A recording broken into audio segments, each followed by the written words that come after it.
¿Qué tal amigos? ¿Cómo están? Bienvenidos a Momento. Mi invitado de hoy respira y se nutre de poesía, posee una brillante trayectoria literaria y triunfa dentro y fuera de España. Se trata de Rafael Soler, quien hace unos días se alzó con el premio de poesía de la crítica valenciana. Gracias por estar aquí, Rafael. Muchas gracias a vosotros por invitarme a participar en vuestro programa. Me hace mucha ilusión. Eres ingeniero y sociólogo. ¿Cómo combinan tus carreras profesionales con la poesía? ¿Han competido por la supremacía? Bueno, son dos condiciones diferentes, ¿verdad? La formación de ingeniero te da una mente analítica, te ofrece muchas bandejas donde poner las cosas, una mirada larga, interrelacionar, pero yo con esa formación me sentí incompleto y opté por sociología, que es una formación que recomiendo a todo el mundo por lo que tiene de visión de conjunto y de ponerte en el lugar del otro. Son dos formaciones complementarias y para un poeta yo creo que son fantásticas, porque al final un poeta pues es una mirada, ¿no? Y a mí mi formación de sociólogo pues me permite ver cosas que a lo mejor otras personas no ven, por algo tan sencillo como es que no pone la cámara en el sitio adecuado. O sea, no ha ganado ninguno de los dos. No conviven bien, no. Se llevan ya bien. Son mayorcitos y conviven bien. ¿En qué momento aflora tu alma poética? ¿Vino contigo de fábrica o se gestó fuera de ella? ¿Cómo lo ves? El poeta nace o se hace, ¿verdad? Así, siempre volvemos al mismo, la gente. Sí, estamos siempre dando vueltas a esto. El poeta, me la voy a jugar, el poeta nace. Puede ocurrir que un poeta bien nacido no lo sepa hasta el final de sus días. Viva en poeta, sí, pero no escriba poesía. Y no se llega a descubrir, ¿no es cierto? Totalmente, no se descubre. Yo tengo algunos amigos, algunos conocidos y tengo algunas experiencias en las que, no sé si te habrá pasado, dices, pues es que este es un poeta. Sí, le falta escribir. Así es. Bien, yo tuve la suerte de tener un profesor, el hermano Fidel, que le llamábamos el Catilina, yo tenía 13 años, que despertó en mí mi vocación de poeta. Yo leía a Rabindranath Tagore, El jardinero, y él supo motivarme, ¿no? Y a partir de ahí el poeta fluyó poco a poco. Tu andadura poética se inició en 1979 en el ciclo Poetas Nuevos, organizado por el Aula de Poesía del Ateneo de Madrid. Correcto. Y de ese momento todo fue viento en popa. Ganaste premios, reconocimiento. ¿Buscabas el éxito o él te sorprendió? Bueno, vamos a ver. Una cosa es que en el 79 se publica el primer libro y luego todo venga rodado. ¿Ya? Y otra cosa es que eso no sea fruto del trabajo. Parece muy solemne decir esto, ¿no? Pero enlazando con la pregunta anterior, sí, hablábamos del poeta, podemos hablar del escritor. El escritor, el poeta, nace y se hace. Y hacerse es trabajo. Cuando yo publico mi primer libro de poesía, que es verdad que tuvo mucho reconocimiento, Los sitios interiores, Sonato Urgente, se publica en Odonais en el 79, pero yo llevo escribiendo poesía mucho tiempo. Yo tenía un poemario que ahora menos mal que no se publicó, que llevaba por ¿Te arrepientes de él? No, yo no me arrepiento de nada, Yeah. pero hay poemas que son como avistadores y detrás viene el ejemplar de raza, Yeah, y okay. te lo ponen en suerte, y esos poemas sirven para lo que sirven. Yo tenía un libro que se llamaba Apuntes para después del tiempo, en el que había algunos poemas estimables. Y antes de Apuntes para después del tiempo había más poemas. Y no te quiero decir en novela. Yeah. Por lo tanto, cuando llegó el reconocimiento, y luego es verdad que todo vino muy seguido, no vino de golpe. Eso estaba como esos pucheros que ves. ¿No? Luego viene la suerte. ¿Crees en la suerte? Absolutamente. ¿Eso ha pasado contigo? Un poco de Yo soy suerte un hombre y muy suerte. afortunado. ¿En todo? Sí. Me considero una persona muy afortunada. Pero no solo la poesía... Con zonas de sombra, por supuesto. Sí, como todos. Pero no solo la poesía es tu fuerte, sino también la narrativa. ¿Cómo logras conciliar estas dos voces? Destaco este punto porque has dicho que eres un poeta que escribe novelas y relatos. ¿Cómo se entiende esto? ¿De qué manera repartes tu corazón entre estos géneros? Combino lo mejor que puedo. Yo tengo una frase que dice, mis amigos me la recuerdan algunas veces, estoy en poeta. En el canal Poeta, ¿no? Estoy en poeta, modo poeta, ¿no? Sí. Bueno, de alguna manera lo que quiero decir es que cada género pide su tiempo, su distancia. Yo soy novelista también y tengo obra publicada, como sabes, pero yo ya hace tiempo que estoy en poeta, esa es la frase, ¿no? Entonces, ¿yo qué hago? Yo saco a pasear al poeta, con lo cual no hay celos. El novelista sabe que tendrá su momento y él no puede contar las cosas que yo estoy contando ahora en poesía. Yo necesitaría muchas novelas para contarlas. Cuando salió Maneras de Volver, un gran amigo mío leyó el libro y me dijo, es novelista. Me dijo, Rafa, que en estos 43 poemas hay como poco 3 novelas, por la intensidad que tenía. Y por cierto, no sé si te he contestado. No, sí, está perfecto. Ahora volvemos, vamos a decir, no te preocupes, volvemos al lo mismo. Volvemos. ¿Cómo te ves a ti mismo y describes cuando haces poesía? ¿Cuáles son las características del poeta Rafael Solís? Caramba. O sea, yo ahora tengo que ponerme así para verme. Claro, observador. Yo creo que escribo desde la peripecia vital, desde lo vivido. Es una cosa un poco solemne, pero sé lo que quiero decir, ¿no? O sea, yo tengo un capítulo en uno de los libros que dice, vivir es un asunto personal. El poeta que no tiene nada que contar, el escritor que no tiene nada que contar, mejor que se calle.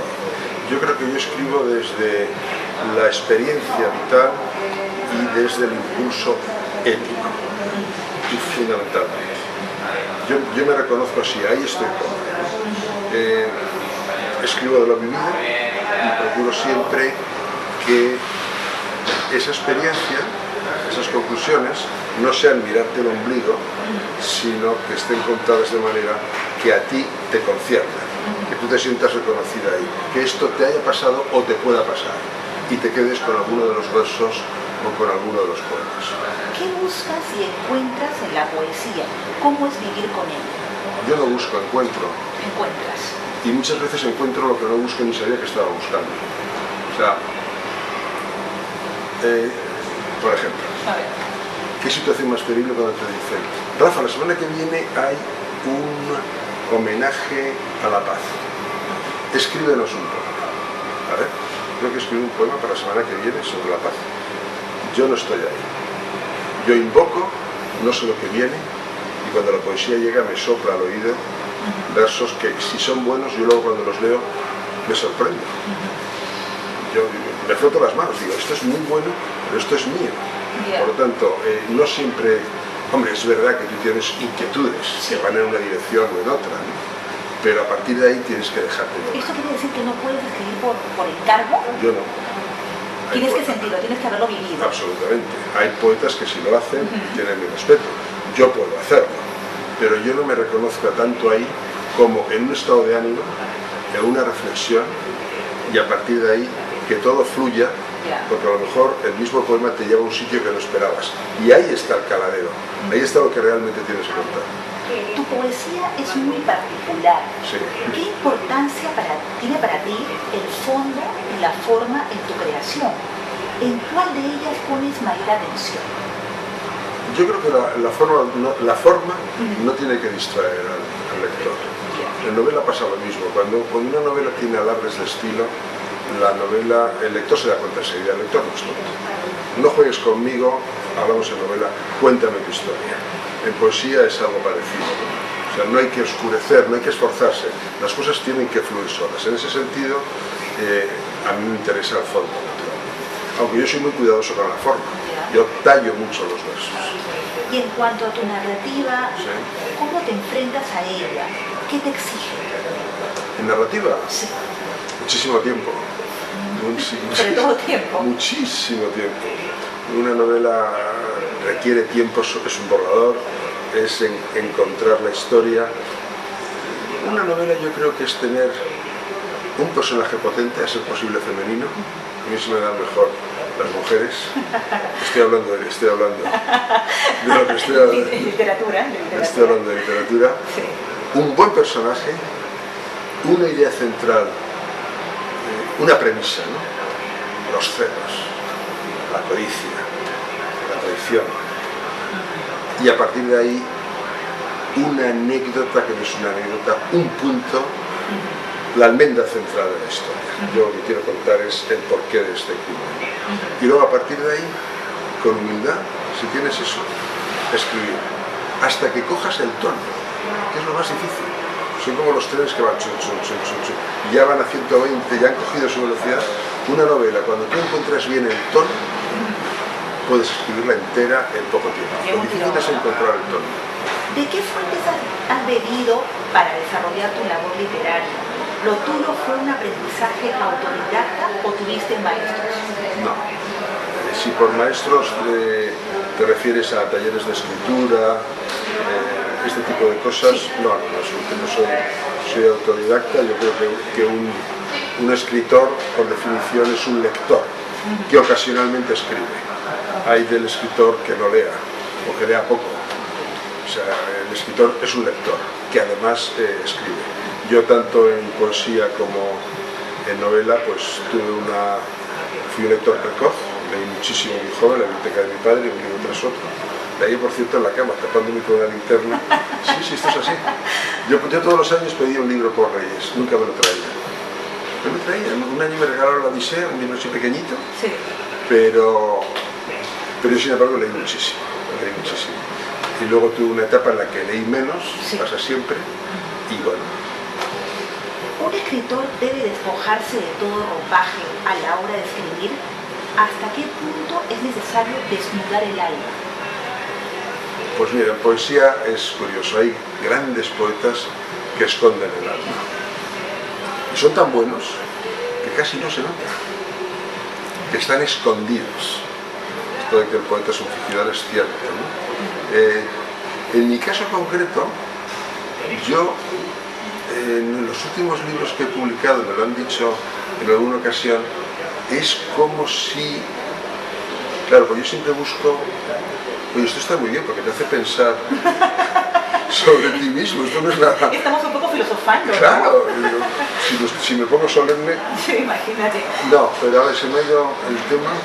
Si quieres despojarte de todo, si quieres desnudarte. Esto es. Yo me he dado cuenta, porque me han puesto el foco ahí algunos críticos y amigos, que en los últimos libros que he publicado tengo una cierta facilidad para ponerme en la piel de otra persona, la adolescente, el fracasado, el melancólico, y me pongo en su piel y cuento desde esa mirada el poema. Pero es que soy ese fracasado y yo soy ese traicionado. No puedo decir y yo soy esa mujer, pero yo estoy cerca y la entiendo. Y yo creo que por eso esa poesía puede conectar a todo el mundo. ¿Has desarrollado ahora la yo me la empatía? juego, ¿eh? Sí, es una empatía, efectivamente. He desarrollado la empatía. Pero dicho eso, me la juego. O sea, Las cartas que debía es un libro, son mis cartas. Son también las tuyas, pero son mis cartas. Cuando ya tienes la idea sobre qué escribir, ¿cómo abordas el proceso creativo? ¿Te alejas de todo y de todos o eres alguien que puede escribir rodeado de gente? ¿Cuáles son tus rituales? Pues mira, que quede entre nosotros, o sea, que no salga. Mira, que no salga. Porque esto es de frenopatía. Yo llevo, pues mira, desde Maneras de Mover llevo 5 años escribiendo siempre con la misma música. Yo tengo un CD, son 47 minutos de Budabar, el Party del disco del volumen 4, y yo me pongo esa música por la mañana, muy prontito, 8 de la mañana, 7, 6 de la mañana, y escucho esa música. Y en un momento yo ya estoy en otro mundo, en otro sitio. Me pueden dar las 9 de la mañana, las 9:30, las 10, me he fumado 2 o 3 puritos, mi esposa me ha traído un café y empiezo el día. Pero yo ya tengo todo eso. Muchas veces no escribo nada. Nada es nada. Muchas veces me autoplagio, provoco algo y de repente aparece un verso que está aquí. Y luego los días que puedo, yo dejé la universidad hace ya 2 años, tengo más tiempo, los paseo. Salgo a la calle con una libretita y paseo. Tengo recorridos por Madrid y a lo largo de toda la mañana llegan versos. Cuando llega un verso, me voy a una papelera que es como un atril, que está a mi altura, y ahí escribo lo que sale. Es material y ya es hora de comer. Por la tarde hago mis cosas y por la noche, antes de acostarme, procuro leer 10-15 minutos, poesía, lo que sea, da igual. A la mañana siguiente, lo que he escrito, eso ya es una buena. ¿Dónde lleva esto? Pues mira, pueden pasar 6 meses y no tener ni un solo poema. Es terrible, ¿eh? Ni un solo poema que valga la pena. Son poemas que están bien, pero son poemas que, bueno, son autoplagios, son de segunda división. Y con la novela lo igual. Es más complicado porque cuando estoy escribiendo la novela y salgo a pasear, en vez de llevar el cuadernito, pues vienen conmigo la prostituta, el héroe, el jefe, y van todos, sí, van todos conmigo. ¿Cuáles son los enemigos de un escritor en su fuero interno? O por el contrario, solo tiene aliados. No, que va. El escritor tiene muchísimos enemigos, el más importante, la vanidad. ¿Luchas con eso? Todos luchamos con la vanidad. ¿Por qué? Porque todos buscamos reconocimiento. El escritor que diga, no, a mí me da igual que me lean, tal, te como un perro. Tú escribes porque quieres ser reconocido. Pero el reconocimiento es que alguien sintonice con lo que haces. Sobre todo un poeta. A mí me ha pasado alguna vez a una persona que no conocía, me decía, es que este poema tuyo, no voy a decir me marcó, pero lo dice, me marcó. Pero de ahí, cuidado con la vanidad. Esa es una. Y otro enemigo interior muy importante es las prisas, la impaciencia, el sentimiento de tengo que seguir publicando, se van a olvidar de mí. Peligrosísimo. Esos dos muy peligrosos. ¿Qué ha pasado? En mi caso no. Yo publiqué entre 78 entre 1978 y 1985 publiqué un libro de poesía, 4 novelas y 2 libros de relatos, muy reconocidos. Y no volví a publicar hasta 2009. O sea que prisa ninguna. Prisa ninguna. Y la vanidad, según te haces mayor, pues se puede controlar. Eso es posible, ¿no es cierto? Va transformándose con el tiempo. O al revés, con el tiempo se acentúa. ¿No? O con el tiempo se acentúa. O sea que no es un tema fácil. ¿A qué retos te enfrentaste en tu tarea de escritor? ¿Es más complicado ser poeta que narrador o viceversa? Es muy complicado intentar crecer en lo que no eres. Eso es complicadísimo. Es decir, si tú eres poeta y hay un momento en que dices, no, pero los novelistas venden más, no sé qué, voy a escribir novela, vas a fracasar. Te has metido en un terreno ajeno. Tú tienes que hacer aquello para lo que estás más dotado. Otra cosa es que no lo sepas y tardes en descubrirlo, pero por lo menos estás en ese viaje. Estoy en un viaje de un género que no va a funcionar, me paso a otro. Hay escritores, como es mi caso, que somos poetas. Yo cuando digo que soy un poeta que escribe una novela, aunque las novelas funcionen bien, pues yo no digo la verdad.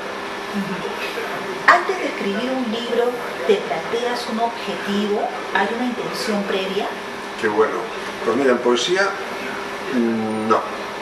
En poesía, lo que hay es un estado de ánimo distinto, ¿verdad? Ganas de volver es un libro que recoge 25 años de silencio, de editorial mío, y en sus 3 partes, amor que va porque el amor en todas sus facetas, vivir es un asunto personal, y La casa helada, pues ahí recogen poemas de 25 años. Los otros libros ya van más a estados de ánimo concretos. Entonces, a partir de ahí, en ese estado de ánimo, por ejemplo, cuando yo escribo Las cartas que debía, de 2011, yo me noto en falta. Yo tenía entonces 64 años y yo me notaba falta conmigo, con gente. Tú haces solo una pregunta, tú me estás escribiendo muchas. ¿Tú debes alguna carta a alguien? Sí, pero están fallecidos. ¿Ves? Yo debía muchas cartas. Entonces, desde esa sensación, desde ese estado de ánimo, salió ese libro. Yo no sabía que estaba escribiendo un libro con las cartas que debía, pero salían poemas de hospital, salían poemas de asilos, salían poemas de manicomios, salían poemas a mi madre. Y yo, que durante mucho tiempo, 3 años, aquel caos aparente se ordenó solo cuando los poemas, cuando salí de ese estado. ¿Por qué? Porque había poemas de hospital, y eran cartas. Cartas al primero de la fila, a los que viajaban conmigo al trabajo en autobús, los pequeños fracasos cotidianos, y el libro se ordenó solo. En poesía es muy difícil, antes de escribir un libro, decir, voy a escribir un libro sobre esto y esto. Eso no puede ser.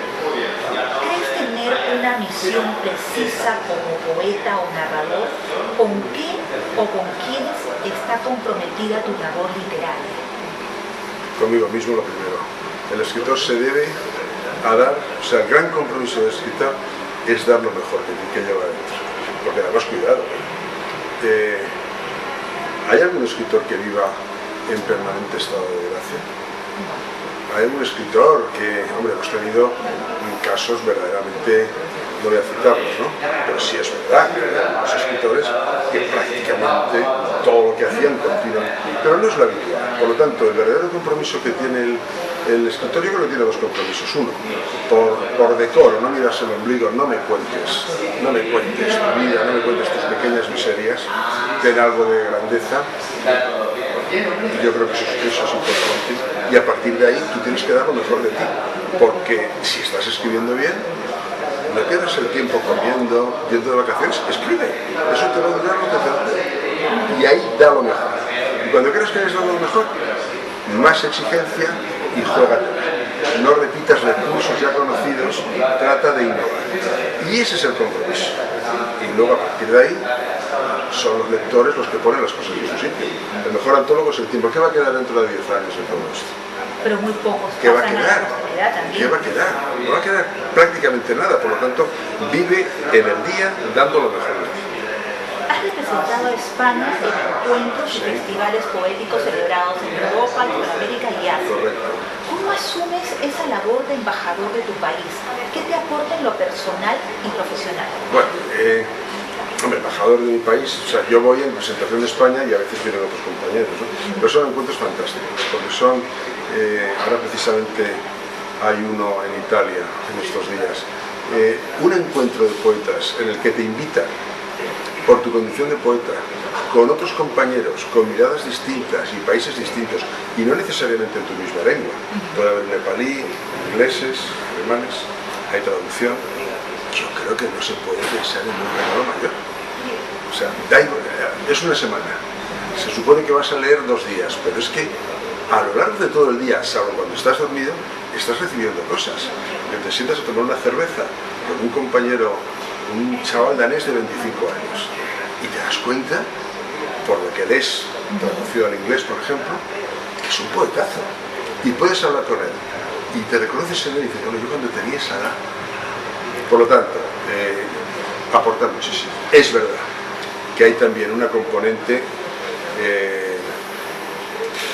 de relaciones públicas. Es verdad que también hay un mercado de intereses. Tú me invitas, yo te invitaré, pero eso es muy periférico. El fondo es que todos los festivales a los que yo he asistido tienen el corazón sano y es un regalo. Como he dicho al comienzo, has nacido para ganar. ¿Cuál es la importancia que tienen los galardones para ti? ¿Y cómo has recibido el premio de la crítica literaria valenciana? Bueno, los galardones son un reconocimiento que tiene el valor que tienen, que es muchísimo. Es decir, en la medida que tú o bien te presentas es porque quieres ese premio, si lo obtienes, maravilloso, pero si no lo obtienes, no se acaba el mundo. ¿Pero te frustras? ¿Te da pena cuando no consigues un premio? Hombre, siempre es un palo, ¿no? Sí. Sí, siempre es un palo. Yo tuve mucha suerte porque mi obra en novela y en relatos tuvo la puerta de los premios. Mis dos primeras novelas se publicaron porque recibieron 2 premios, el Cáceres y el Ámbito Literario. Los 2 libros que tengo también. Por lo tanto, yo le debo mucho a los premios. En cuanto al premio de la crítica literaria valenciana, pues claro, pues yo que he sido un valenciano periférico muchos años, por mi residencia y mi trabajo en Madrid, un premio a que no te presentas, un premio en el que eligen los compañeros y luego hay un jurado, en este caso de 7 críticos que dicen este es el libro, pues no se puede aspirar a más. O sea, ya estoy como en la suite del Plaza y no quiero irme de ahí, ¿no? Sí. O la reina de la belleza que tiene un año y luego le quita la coronita. Sí, coronita. Ese es tu año. No, para mí ha sido un reconocimiento muy importante, además a un libro, Ácido Almíbar, con el que yo tenía especial ilusión, porque es un libro en el que tenía mucha confianza. Sí, justamente vamos a hablar de tu libro, Ácido Almíbar, el libro que te ha hecho probar las mieles del éxito nuevamente. ¿Resume el poeta que eres en la actualidad? Absolutamente. Este libro está escrito constatando algo tremendo. Yo no sé si tú te has dado cuenta. Es una obviedad, pero hay que caer en ello. A nosotros nos nace. No nos han... A mí no me dijeron, oiga, ¿usted quiere dejar el no ser y quiere de repente aparecer en el infinito? Yo habría dicho, pues me lo voy a pensar. Sí, yo también. ¿Verdad? Sí, me lo voy a pensar. No nos nacieron. Pero es que luego además nos mueren. Y nos mueren con absoluta falta de consideración. Estás comprando una corbata sin permiso. Estás planificando un viaje, patapán, te mueres. Bueno, pues entre que nos nacen y nos mueren, hay un viaje cortísimo que es la vida. Y la vida es una celebración. Y en ese tramo cortísimo entre 2 despropósitos, que es nacernos sin permiso y morirnos sin permiso, y nosotros en esa legítima rebeldía de sacarle a la vida lo mejor, es lo que cuenta Ácido Almíbar. Ácido Almíbar cuenta en 7 capítulos todo el tránsito de lo que es una vida. Cuando miras atrás... Luego no sé si lo conté bien, pero yo tengo Sí, está perfecto, está clarísimo. Cuando miras hacia atrás, a tus inicios, ¿te arrepientes de algo o estás de acuerdo con todo lo que pasó? No, me arrepiento de muchas cosas, pero no las voy a decir. Me refiero en tu tarea literaria. En mi tarea literaria sí hay algo de lo que me arrepiento todos los días. ¿De qué? Todos los días. Pues mira, cuando yo publiqué mi primera novela, El Grito, que es una novela corta, que se ha reeditado ahora en Paraguay, yo había escrito antes 6 novelas. 6. Muchas. Pues yo me arrepiento de haberme desprendido de esos orígenes. Mi esposa salvó 2, Las Gaviotas, que era la primera novela, una novela muy tierna, muy inocente, y Granchas antes de las 10. Pero ella no estaba en casa y yo tiré a la papelera 4 novelas de las que recuerdo perfectamente los títulos. Pero te arrebataste, ¿qué pasó en ese instante? Me estoy metiendo por bueno, un no, para nada, pues me equivoqué, eran textos que yo consideraba que ya... Esto fue en mi etapa de silencio, yo estaba escribiendo mucho, ¿no? Y luego es curioso, porque en esa etapa de silencio escribí otras 3 novelas que sirvieron para lo que ahora tengo, que yo considero que ya está... No fue tan silencio, ¿no? Fue una etapa muy productiva. Digo silencio editorial. Ya. O sea, no, tuve una etapa muy productiva, sobre todo desde el punto de vista vital. Ya. O sea, digamos que terminé de publicar en el 85 para cargar pilas y cuando me quise dar cuenta estaba a paso de vueltas de vida, ¿no? Y volví a la escritura, ¿no? O sea, contestando a la pregunta, Sí. ¿te arrepientes de algo? Sí. Ha sido un placer, Rafael. Un placer para mí. Mira, es la primera vez que en una entrevista me preguntan, ¿no? Ha sido muy audaz. Bueno, no te deseo suerte porque la tienes, has nacido parado, como dirían en mi tierra. Muchas gracias por la entrevista. Gracias a vosotros. Eso fue todo por hoy, amigos. Gracias por estar ahí. Soy Elena Reategui. Nos vemos próximamente.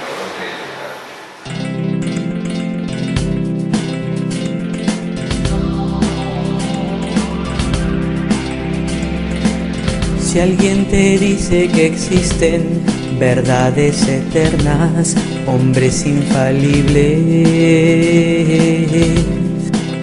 no le creas. le creas, no le creas. O que tu vida es escrita sobre algunas cartas o allá en las estrellas, no le creas, no le creas, no le creas. Y si te dicen que no lo puedes lograr o que eternamente te van a